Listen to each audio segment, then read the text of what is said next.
and welcome to Life Edition, this particular one with PB. Thank you so much for making time to be on this channel. It's a pleasure and a privilege to be able to share with you on the channel. Please don't forget to subscribe to our channel and get your friends and family to have a listen as well. And if it helps them, even better. So thank you so much for your time. Today, I'm going to continue on the series I started, which talks about commitment is what gets you started in life. You want to be successful, you need to be committed. And then on the back of that, I say consistency is what gets you somewhere in life. And persistency is what keeps you going until you get to the point of success. And I spoke to you about commitment and consistency in the last two series. And the third one, which is the final one in this series, is persistency, the art of persistency. What does it mean to be persistent? Have you ever met people before they say, oh, she's so persistent? What does that really mean? It's the ability to be determined to do something or to achieve something despite the setbacks. Listen to me, ladies and gentlemen, everybody experiences setbacks. But the ability to stay at something, to be determined, to be dogged, to be sure that you don't give up no matter what, that is what creates persistency. That is, there are obstacles on the way and they are not big enough to stop you. Anyone that will achieve anything of value in life must have faced obstacles. If they say they haven't faced obstacles, they are not telling you the truth. Everyone faces obstacles. Now, does everyone walk through the obstacle and walk through the barrier to get the result? No. But if you're a persistent person, you will. So let's look at this whole thing called persistency. There's a phrase that says, no great achievement is possible without persistent work. I've never seen anyone before, and don't let anybody lie to you, who have achieved something great in life without persistently putting effort into it. They will face setbacks, but they will keep going. If I remember the scientist that said, oh, it took you so many hundreds of times to be able to discover the light bulb. He said, no, I just learned so many ways not to do it. And that's the thing. A persistent man stays at it until you learn how to do it. And somebody said, what is stupidity? No, it's not. It's dogged determination. That's what persistency is all about. And if you will ever achieve anything in life, you need to learn the art of persistency. If you're the type of person that gives up every time obstacle comes up, or you tried a little bit, but even everybody knows that I've tried, it's not enough. Trying is not getting results, and result is what makes you get celebrated. So you need to stay persistent until you get results so you can be celebrated. It's that simple. Even though it's hard. So a distinguishing attribute of those that are successful in life, or those who succeed at anything, is that these people do it against all odds.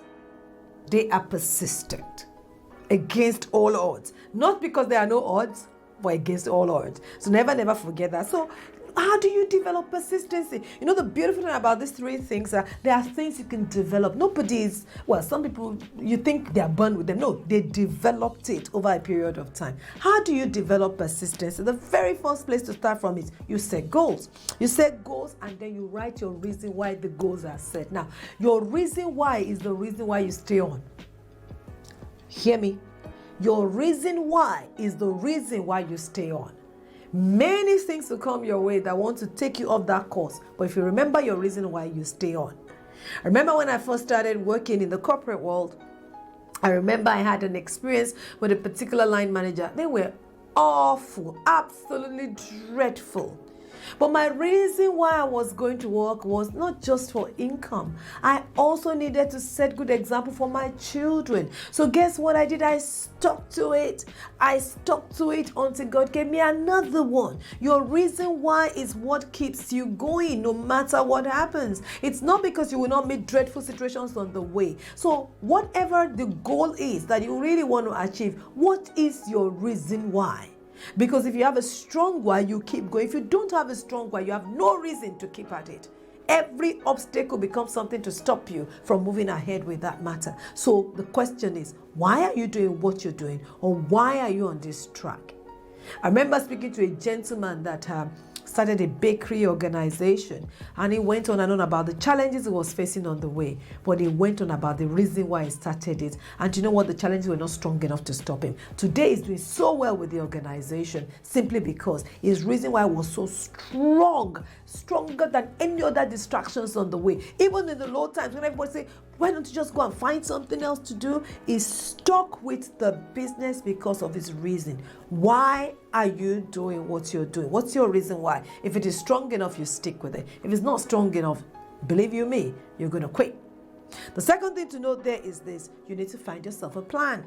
To be able to develop the art of persistency, you must have a plan you are working. If you're not working a plan, it's just everything is fluid, everything is all over the place. It's a matter of time you will give up. But if you have a plan and you are working the plan, I always say, have a plan, work the plan, have a mentor, follow the mentor. Have a plan, have a plan in place. If you have a plan, you have something to follow. You have something step by step to follow. Even when you meet an obstacle on the way that seems like it's not going down fast, you still stick with it because you have a plan. It's amazing. Recently, we've been told to study the book of Joshua, and I'm studying the book of Joshua again in scriptures. And Joshua had a plan. Joshua had a plan. He had a plan to take over the whole promised land. And what did he do? There were many, many obstacles on the way. There are many battles to fight. There were discouraging situations. There were challenging situations. But he stuck with it. You know what? Because he had a plan. The plan that Moses gave to him to start with. The word of God, the promise of God, and the plan. He had a plan. He was working. In actual fact, the book of Joshua chapter 2 talked about systematically how he went from place to place, taking over places. There was a plan. So what's the plan? What's the plan? Because if there is none, you will think you are getting it right, and yet you're not getting it right.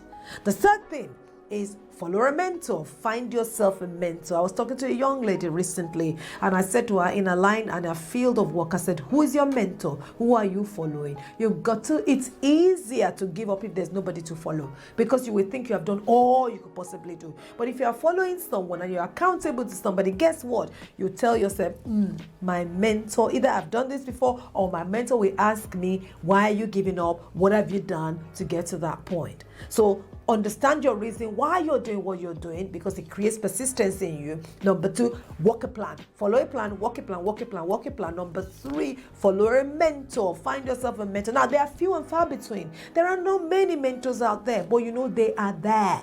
They are there. Prayerfully look for one. Pray about it. Trust God to give you one, and consistently follow the mentor.